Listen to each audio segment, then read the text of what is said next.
साला रोड त मिठो छ यार।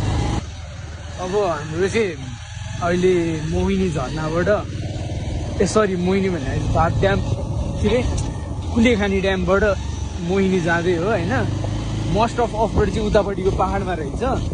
यो कटाम अहिले कटायौँ, अहिले चाहिँ अब ठिकठाकै छ, ठिकठाकै अफ रोड भनौँ छ होइन।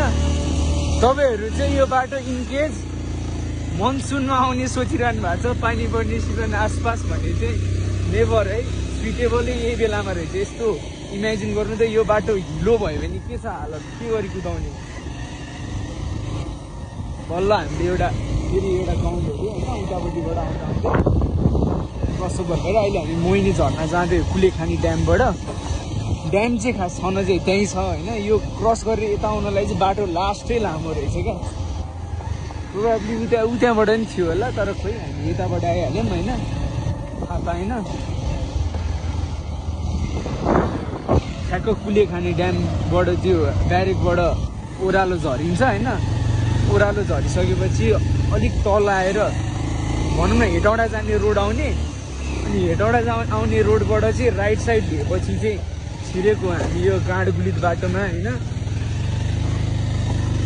बाटो चाहिँ निकै नै मिठो अफरोड छ। यस्तो हुन्छ कि बेला बेला न्युट्रलमा गइदिएर भर्खरै त्यो उक्लिँदाखेरि अगाडि हाम्रो दुईजना साथी चाहिँ स्कुटरमा होइन, एन्टक दामी कुदाइरहेछ साथीले। हामी चाहिँ पछाडि बिस्तारै भिडियो बनाउँदै आइरहेछौँ होइन।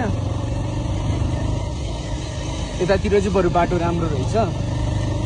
इनकेस हिलो भएको बेला पानी पर्ने टाइमतिर नेभर यहाँनिर आउने सोच नराख्नु। पर्फेक्ट सिजन भने यही जस्तो छ। त्यहाँनिर गुराँस लाली गुराँस छपक्कै फुल्या रहेछ है। हामीले पनि गुराँस अघि टिपेको थियो एउटा भेटेर, यस्तो नजिकै हातले भेट्ने ठाउँमा रहेछ र टिपेर है।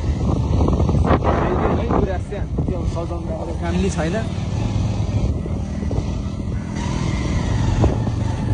रोक्न त मन छ, तर हामी अझै काठमाडौँ फर्किनुपर्छ। त्यसैले पहिला मोहिनी झर्ना पुगौँ अनि रोकौँला भन्ने सोचमा हो। फ्यासै बालुवा रहेछ यस्तो। यस्तोमा चाहिँ बाइक स्कुटर मिठो चिप्लिन्छ टायर होइन।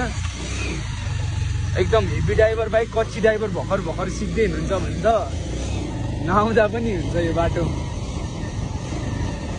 भर्खर सिकेको हुन्छ नि बाइक चलाउन, तपाईँहरू घुम्न